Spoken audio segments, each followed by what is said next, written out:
No se escucha nada, licenciada.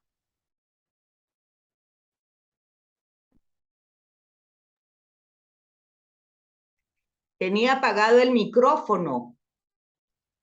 Cuando se puso la pantalla completa, tenía apagado el micrófono, preguntándoles cuáles son las impresiones, cómo se sintieron el sábado, cómo se animan ahora, cómo están.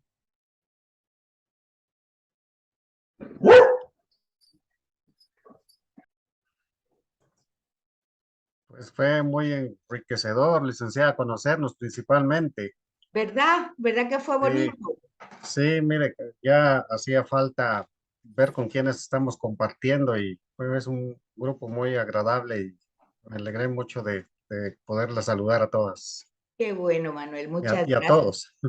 A Pues todo. Yo muchas también gracias. comparto el comentario de Manuel, licenciada. Es que como que lo motiva a uno de verdad y lo hace sentir como más parte de un grupo, ¿verdad? Y es que Y hace lo falta quiere. lo presencial, hace falta, Sí, definitivamente. el contacto humano, ¿verdad? Sí, hace falta. Aunque ahora me tienen mera preocupada que no han entrado, pero bueno, esperemos que entren en el transcurso del ratito y bueno, son solo 3 minutos los que han pasado. Pero vamos a ponernos en contexto y como está grabando, pues ya después mirarán lo que estamos contando. Fíjense, pues dijimos hace 8 días, dijimos que esta parte que estamos trabajando lo estamos haciendo de una manera diversa de como fue el primer trimestre y el segundo trimestre, que en el manual cada tema que se desarrolla en la Sagrada Escritura, pues de alguna manera lo fuimos viendo, la elección en el Antiguo Testamento, en el Nuevo Testamento, cómo se va desarrollando.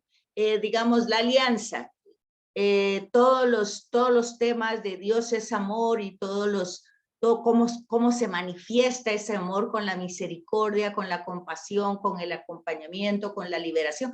Todos esos temas los vimos primero en el Antiguo Testamento y luego en el Nuevo Testamento.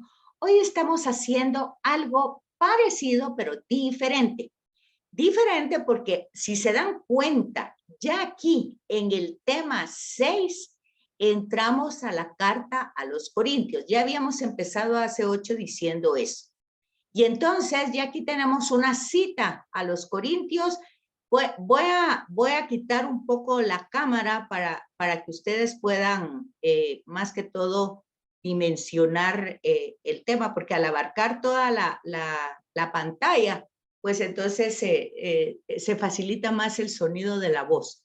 Entonces se dan cuenta ustedes que en el tema 6 ya hay una frase que tiene que ver con nuestro tema de cristología y soteriología, o sea, el tratado de Cristo que ya dijimos, los 4 evangelios se desarrollan y toda la escritura realmente del Nuevo Testamento de dar respuesta a la pregunta, ¿quién es Jesús?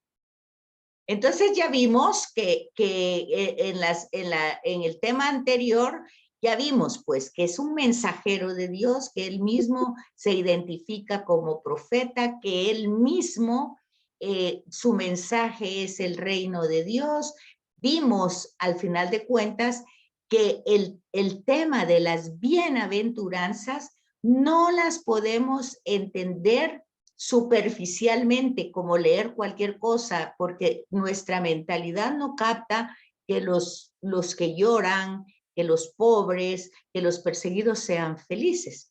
Sin embargo, hay que irlo viendo, hay que ir entendiendo la escritura, que es teología, ¿verdad? Es que es una interpretación desde el mensaje de Jesús. Y entonces aquí vamos a ver una de los elementos importantes para comprender quién es Jesús. Entonces, Él nos enriquece con su pobreza. Ya en el anterior tema vimos que no solo predicó a los pobres, sino vivió. Ya vimos también el tema de que siendo él pues Dios, con el himno a los filipenses, no vio, que también es de Pablo, no vio como una codicia, como algo codicioso, lo que nosotros vemos siempre, ¿verdad? El poder, el placer, el prestigio, y tener como todo es, dominar todas esas áreas, ¿verdad? Y aún así no somos felices. Entonces aquí nosotros ya estamos entrando en las cartas de Pablo. Ya pasamos los 4 evangelios, siempre los vamos a seguir viendo, porque lo que estamos viendo en el diplomado es cómo Jesús es nuestra salvación, cómo Él, decíamos en la reunión del sábado, si es una pretensión de Él el mensaje, y decirnos pues que Él es nuestro Salvador, que Él nos enriquece con su pobreza. Fíjense una cosa, que esto va conectado con las bienaventuranzas, ¿verdad? Bienaventurados los pobres. Y justamente la lectura de hoy fueron las bienaventuranzas desde el Evangelio de Lucas en misa, ¿verdad?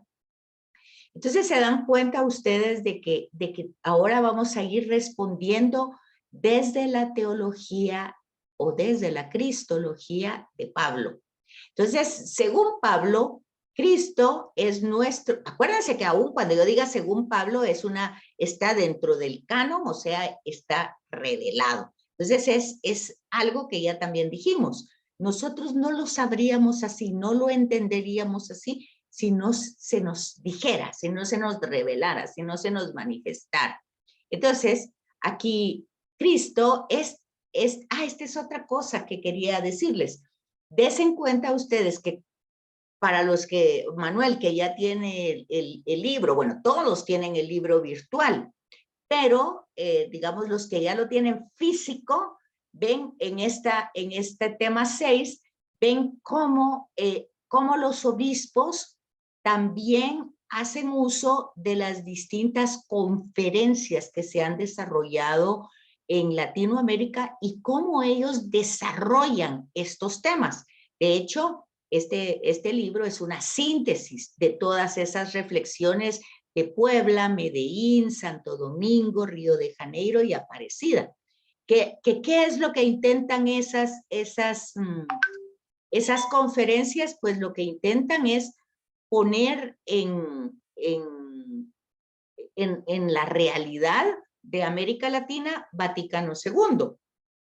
Entonces, desen cuenta que aparte de la Biblia, aparte de este material, tenemos los documentos de las conferencias, que nos lo ponen como referencia para que nosotros vayamos enriqueciendo. Otra cosa importante de este librito es que al final tienen una serie de trabajos. No es que lo vamos a hacer para este trimestre, ya dijimos que no vamos a hacer, pero para que ustedes lo vayan hojeando o viendo en el área virtual, si lo tienen virtual, cómo ahí hay reflexiones desde el círculo bíblico, que lo podemos trabajar con comunidades, nosotros solitos, podemos ir desarrollando todas estas ideas de estos temas. Eso está casi al final, pues al finalizar cada tema, está todo un acompañamiento de cómo podemos enriquecer el tema trabajando.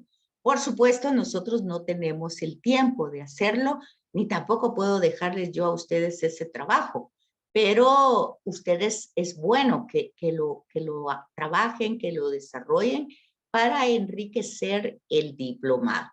Entonces aquí se nos presenta en este tema que Cristo nuestro Salvador no solo amó a los pobres, sino que siendo rico se hizo pobre. O sea, es una asumir una realidad de dependencia con el Padre. O sea, no es una pobreza porque la pobreza sea una que dijera yo sea la mejor tendencia o por ascetismo o por tener virtudes o por cualquier otra razón. No, es simplemente que cuando se es pobre, se es dependiente, totalmente dependiente.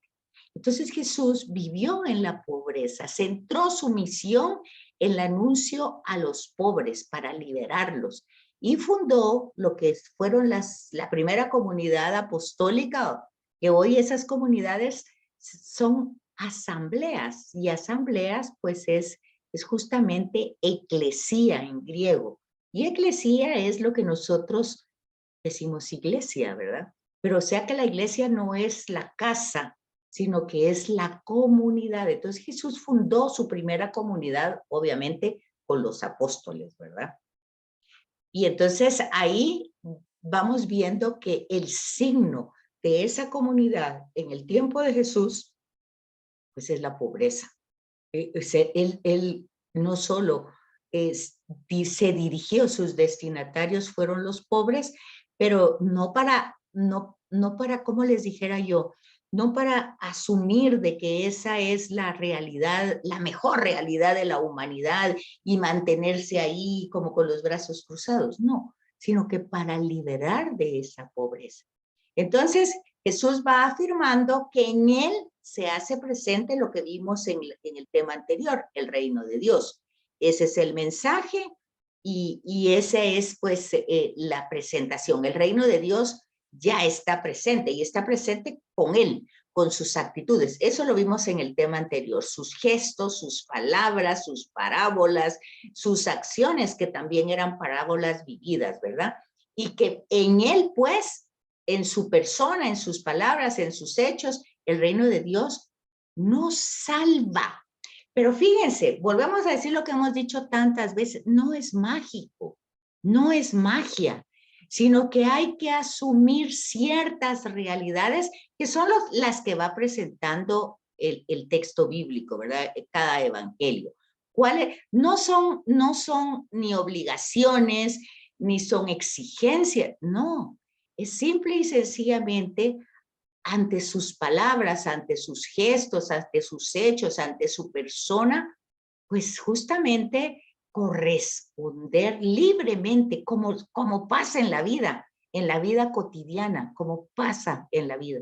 Si uno quiere pues corresponder a un afecto, a una amistad, a un cariño, pues cuando la persona se da completamente, pues es fácil. Entonces yo he oído, por ejemplo, a personas que dicen, ay, a mí me da tanta pena porque es una persona tan noble, tan linda, se da tan fácilmente, pero yo no sé por qué no puedo corresponder, pero ahí hay una verdad, o sea, la otra persona se está dando y yo tengo ciertos límites, ciertos problemas, ciertos prejuicios, qué sé yo, cualquier cosa que no me permite corresponder de la misma manera. Pero ahí está la realidad de la otra persona. Entonces, cuando la otra persona se da de tal manera, ama de tal manera, se entrega de tal manera, pues es lo lógico sería que le correspondiéramos, ¿verdad? Esa es la teología que está en la pobreza de Jesús, ¿verdad? Que lo que nos va a liberar es corresponderle. ¿Y cómo le vamos a corresponder? Pues ahí va dando las pautas, justamente cuando leemos el Evangelio de quién es Él y cómo podemos corresponderle nosotros a ese seguimiento.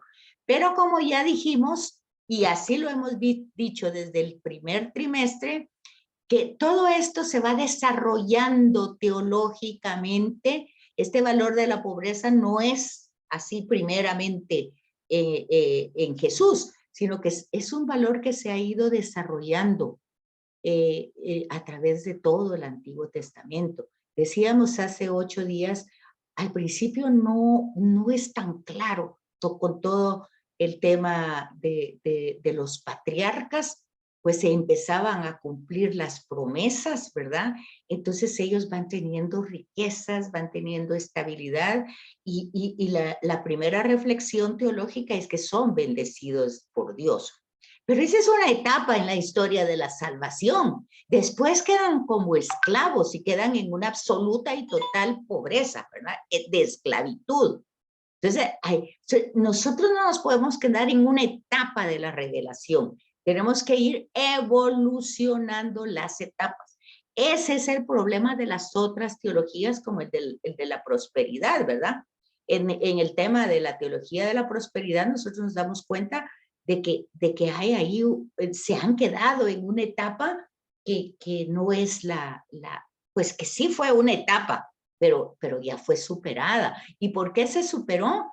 porque inmediatamente la gente se dio cuenta de que no necesariamente el que actúa obediente y le responde a Dios, todo le va bien, ¿verdad? Entonces, vemos incluso ya ve que saca al pueblo, pues que saca a los esclavos de Egipto y los lleva para hacer esa alianza que más tarde va a ser una ley, ¿verdad? Porque se va a poner como norma, pues se dan cuenta ustedes, porque ahí dice el mismo texto, que la responsabilidad del pueblo, cuando ya era pueblo a través de la alianza, pues no lo pudo, no fue fiel, ¿verdad? Sino que igual siguió rompiendo esa relación con Yahvé.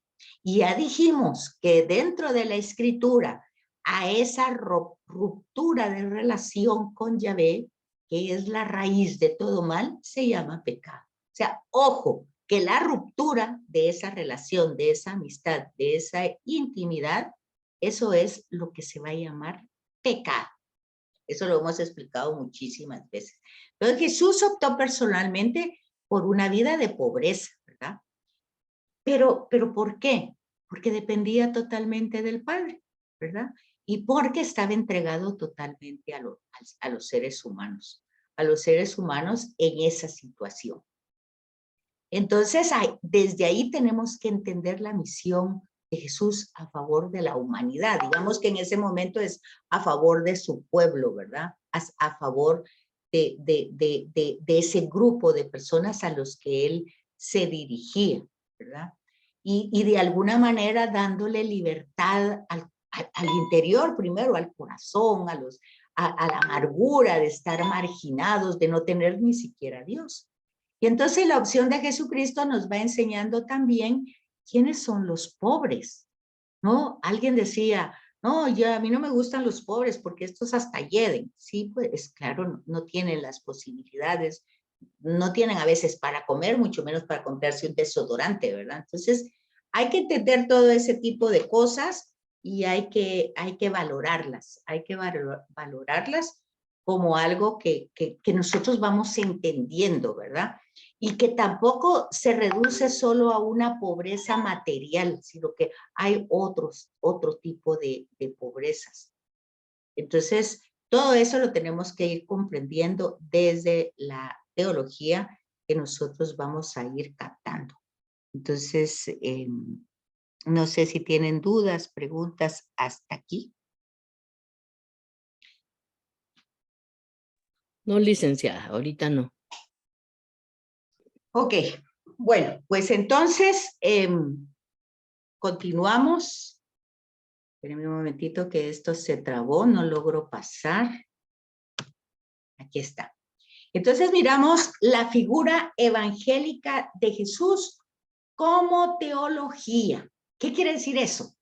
Pues que los evangelios no son tratados como hoy, los libros, digamos, las reflexiones que hoy se hacen desde la psicología, desde tanta cosa. Los evangelios no son eso, ¿verdad? Sino que son realmente reflexiones, interpretaciones, ¿verdad? Rarísima, en muy poca momento va a decir algo así como puntualmente, así como algo que nosotros podemos sacar como un concepto, sino que ya lo dijimos con muchos temas, con el tema del pecado, con el tema del mal, pues lo va dibujando, lo va como pintando. Eso es la teología, ¿verdad?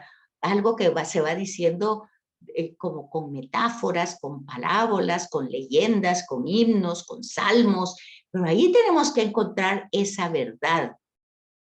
Y entonces es un hecho de que en los evangelios Jesús se va a presentar como la palabra de Dios, sobre todo en el evangelio de Juan, ¿verdad?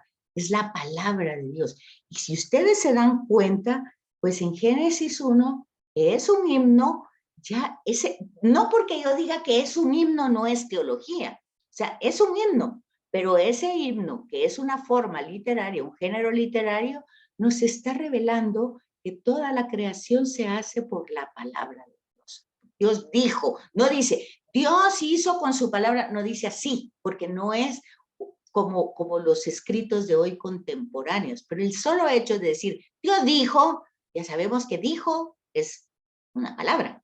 O sea, es la palabra, ¿verdad? Es la palabra. Si dijo, está hablando. Entonces ahí ya encontramos que si en el principio Dios dijo, y luego en el Evangelio de Juan dice que Jesús, en el principio, la palabra estaba en Dios, la palabra era Dios, y la palabra se hizo carne. Entonces, eso nos tiene que conectar con el himno. Y es la misma revelación. A eso es lo que hablábamos cuando decimos hilo conductor, continuidad. Tenemos que fijarnos en esos detalles, porque esos detalles justamente es la teología, ¿verdad? Entonces, por ejemplo, el Evangelio de Juan lo va a presentar como la palabra de Dios, los sinópticos lo van a presentar como el Hijo de Dios, Pablo lo va a presentar como el sello de Dios. Entonces, cada uno va a utilizar palabras diferentes, pero todos con referencia al Padre, ¿verdad?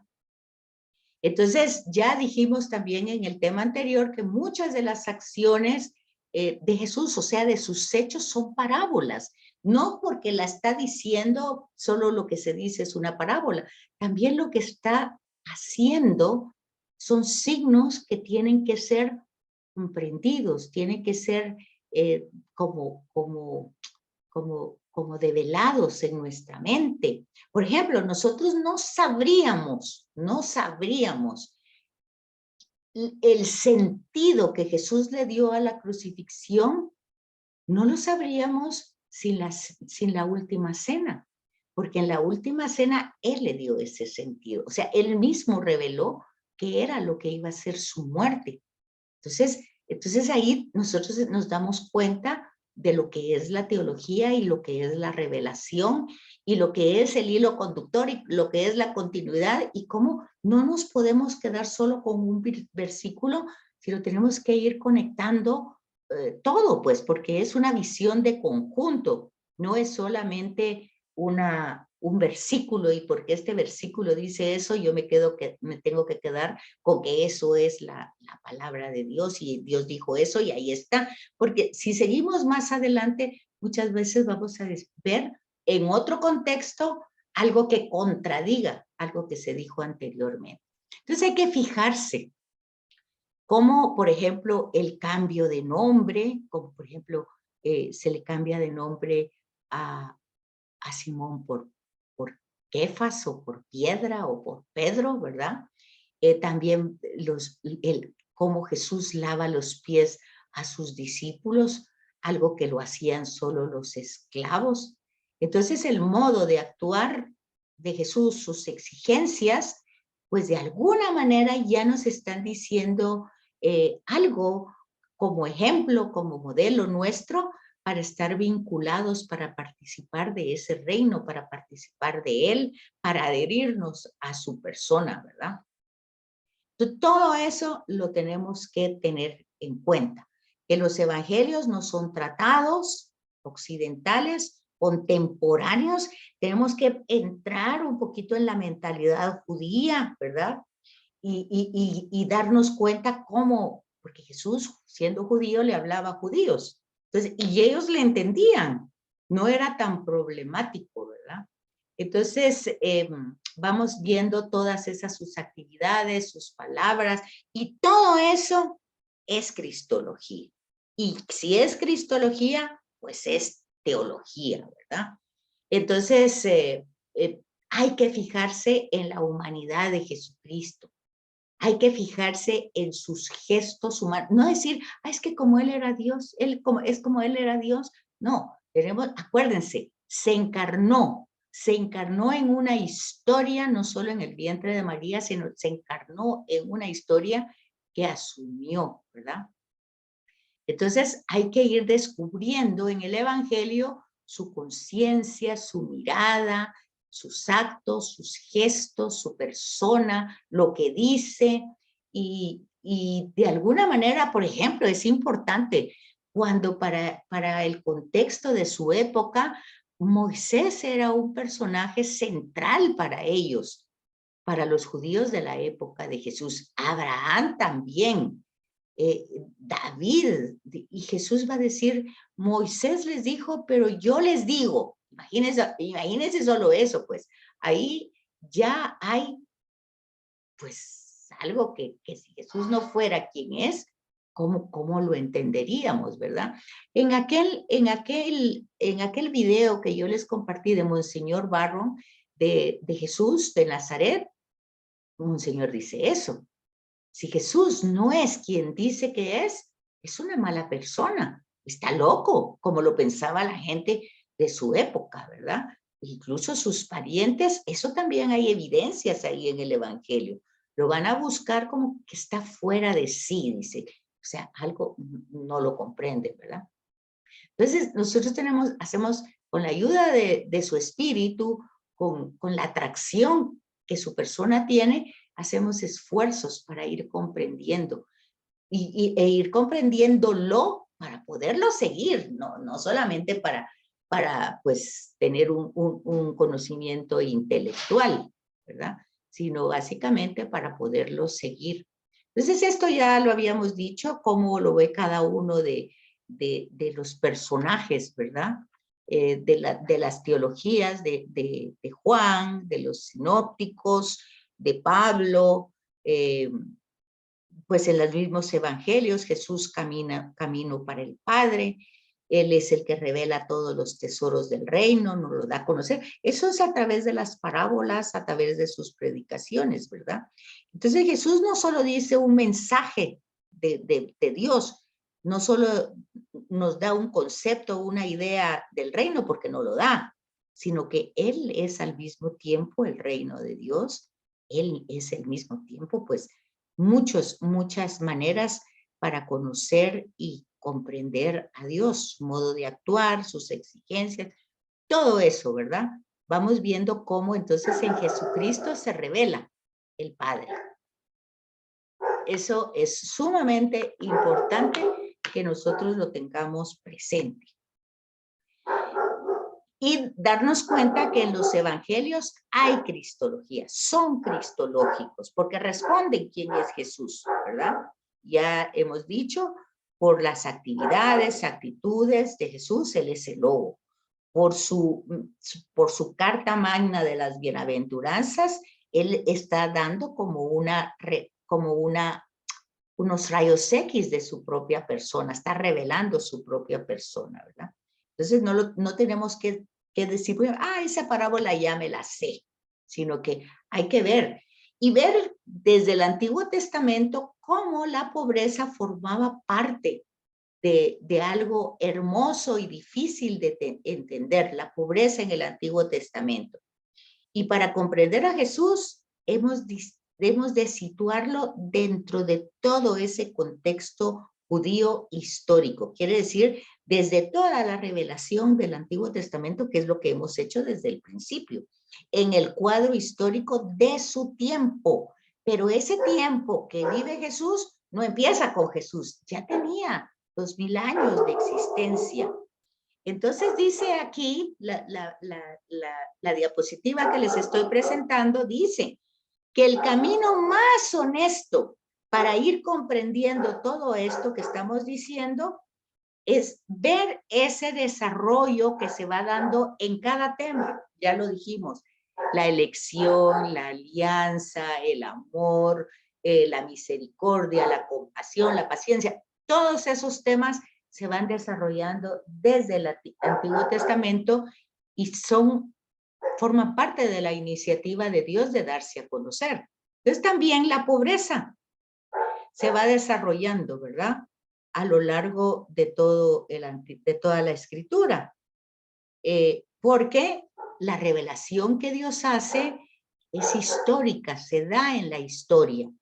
Y entonces se sigue dando. A nosotros nos lo sigue revelando, pero para nosotros ya es más fácil comprenderlo porque tenemos a Jesús que lo ha explicado maravillosamente. De ahí nuestro esfuerzo de querer comprender a Jesús. Entonces tenemos lo que hemos visto desde el principio. La prehistoria, la monarquía, la ley, la monarquía, el profetismo. Acuérdense que eran dos instituciones juntas, la monarquía y el profetismo. Eran los monarcas administradores, ¿verdad? Pero al no cumplir la norma, la ley, o sea, o no el mandato, pues eran elegidos con amor para administrar. Pero luego la corrupción ya no lo hacen, pues entonces se va a necesitar alguien que les haga conciencia, va a ser el profeta. Entonces viene todo ese proceso de la prehistoria, de lo que vimos, el periodo patriarcal, el tema de la esclavitud, el tema de la alianza, luego cuando van entrando a la tierra prometida con Josué, luego los jueces, después viene entonces, todo eso es la prehistoria, luego viene la monarquía, el profetismo, la necedad de estar fallando, de estar rompiendo la relación con Dios, está el exilio, y entonces aquí, en el tema del exilio, en todos estos temas, vamos viendo el tema de la pobreza. Pero en la primera parte, en la prehistoria, pues ya dijimos, como Dios está cumpliendo sus promesas, pues la abundancia en el periodo patriarcal es grande. Luego en la monarquía también vemos que se logra estabilizar todo. Y entonces la pobreza se va a entender como una situación en la nación. No debe de haber un pobre en el país, no debe de haber un indigente, todos deben participar del bien común y ahí estaría como la normativa. Pero luego se van al exilio y en el exilio todos tienen la misma situación de pobreza, de opresión, no solo económica, política, cultural, religiosa, sea una pobreza existencial. Y entonces aquí es lo que va a encontrar ya Jesús cuando nace, ¿verdad? Una pobreza que ya no es un tema sociológico, sino más bien religioso, ¿verdad? Y entonces habrán algunos de que van a optar por ser pobres, los pobres de Yahvé, ¿verdad? Los Sanahuim, que van a querer y se van a ir hasta el desierto, que esos son los esenios, los de Qumran, que están esperando de Dios la salvación. Todas esas lecturas las tenemos en Adviento. Fíjense ahorita cuando en noviembre empiece el Adviento, van a ver todas esas expectativas de Isaías, de los profetas, que son los que en el exilio van a anunciar esa esperanza. Ya esto está todo perdido, ya no podemos hacer nada. Llegamos a la peor limitación humana. Solo Dios puede hacer algo. Y entonces aquí tenemos el anuncio de Isaías, ¿verdad? El pobre de Yahvé. Son los 4 cánticos de Isaías donde nos presentan la pobreza de una manera radical. Y esa pobreza de esos 4 cánticos de Isaías, pues lo vemos muy bien encarnado en la persona de Jesús, ¿verdad? Jesús mismo es el que se propone. Acuérdense que cuando entra a Nazaret, él dice que ese anuncio hecho por Isaías, eso lo vimos hace 8 días, se está cumpliendo en ese momento. Él se propone como modelo, ¿verdad? No como una opción externa, sino como alguien atrayente, ¿verdad? No porque sea un desvalido, sino porque es un confiado de Yahvé, ¿verdad? Jesús mismo en su pobreza se abandona al Padre.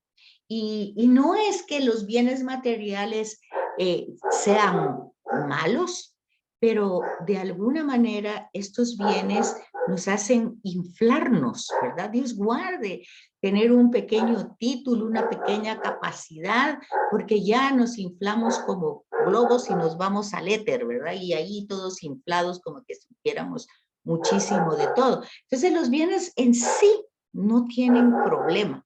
El problema somos nosotros, que nos aferramos a esos bienes, nos identificamos con esos bienes, ¿verdad? Y entonces, ya porque vivimos en un lugarcito diferente, ya cualquier otra cosa, ¿verdad? Ya porque tenemos un cariño, ya.